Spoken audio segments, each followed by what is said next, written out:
بچوں کو کبھی بھی بددعا نہ دے۔ ایک عورت کہتی ہے کہ ایک دن میں اپنے گھر کی صفائی کر رہی تھی، اتنے میں میرا بیٹا آیا اور شیشے سے ایک شاہکار یعنی تحفہ گرا دیا اور وہ ٹوٹ گیا۔ میں اس سے بہت ناراض تھی کیونکہ یہ بہت مہنگا تھا اور میری ماں نے مجھے دیا تھا اور میں اسے پسند کرتی تھی اور اسے رکھنا چاہتی تھی۔ میں نے غصے سے اسے بلایا اور کہا، میرا رب ایسی دیوار گرائے جو تمہاری ہڈیاں توڑ دے۔ کئی سال گزر گئے اور میں اس دعا کو بھول گئی اور مجھے اس کی پرواہ نہیں تھی اور نہ ہی مجھے معلوم تھا کہ وہ آسمان پر چڑھ گئی ہے۔ میرا بیٹا اپنے والد کے ساتھ عمارت کی طرف گیا اور مزدور منہدم کرنے کی تیاری کر رہے تھے اور اپنے کام کے درمیان میرا بیٹا اپنے والد سے دور چلا گیا اور کارکن نے اسے نوٹس نہیں کیا تو دیوار اس پر گر گئی۔ اس نے تعلیم حاصل کی، گریجویشن کیا، ملازمت حاصل کی اور میں اس کے لیے بیوی تلاش کر رہی تھی۔ اس کے والد کی ایک پرانی عمارت تھی اور وہ اسے گرا کر دوبارہ تعمیر کرنا چاہتے تھے۔ میرا بیٹا چیخا اور پھر اس کی آواز غائب ہو گئی۔ کارکن رک گئے اور سب پریشان اور خوفزدہ ہو گئے۔ انہوں نے بڑی مشکل سے اس سے دیوار ہٹائی اور ایمبولینس آئی اور اس کا جسم لے جانے کے قابل نہ رہا تھا کیونکہ شیشے کی طرح گر کر ٹوٹ گیا تھا، تو انہوں نے اسے بڑی مشکل سے اٹھایا اور انتہائی نگہداشت میں منتقل کیا۔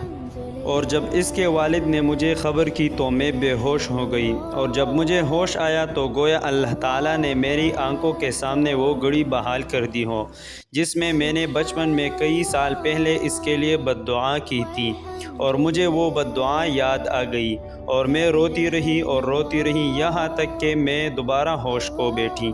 جب ہسپتال میں مجھے افاقہ ہوا تو میں نے اپنے بیٹے کو دیکھنے کے لیے کہا۔ میں نے اسے دیکھا اور کاش میں نے اسے اس حالت میں نہ دیکھا ہوتا۔ ان لمحوں میں دل کی دھڑکن رک گئی اور میرے بیٹے نے آخری سانس لی۔ میں نے روتے ہوئے کہا، کاش وہ دوبارہ زندہ ہو جائے، گھر کے تمام پنپاروں کو توڑ دے، بس میں اسے نہ کھو دوں۔ کاش میں گونگی ہو جاتی اور اس کو بددعا نہ دیتی۔ کاش کاش کاش، لیکن کاش لفظ کا وقت پورا ہو چکا تھا۔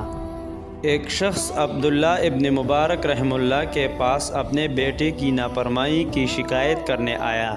ابن مبارک نے اس سے پوچھا، کیا تم نے اس کے لیے بددعا کی؟ اس نے کہا، ہاں۔ اس نے کہا، جاؤ، تم نے ہی اسے خراب کر دیا ہے۔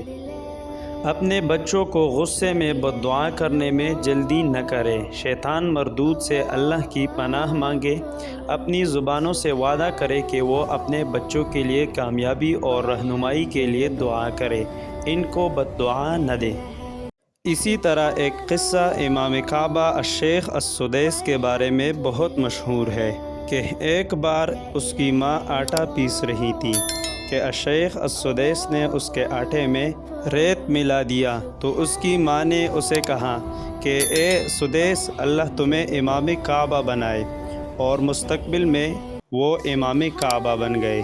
تو اس لیے سب ماؤں کو چاہیے کہ اپنے بچوں کو غصے میں آ کر کبھی بھی بددعا نہ دے۔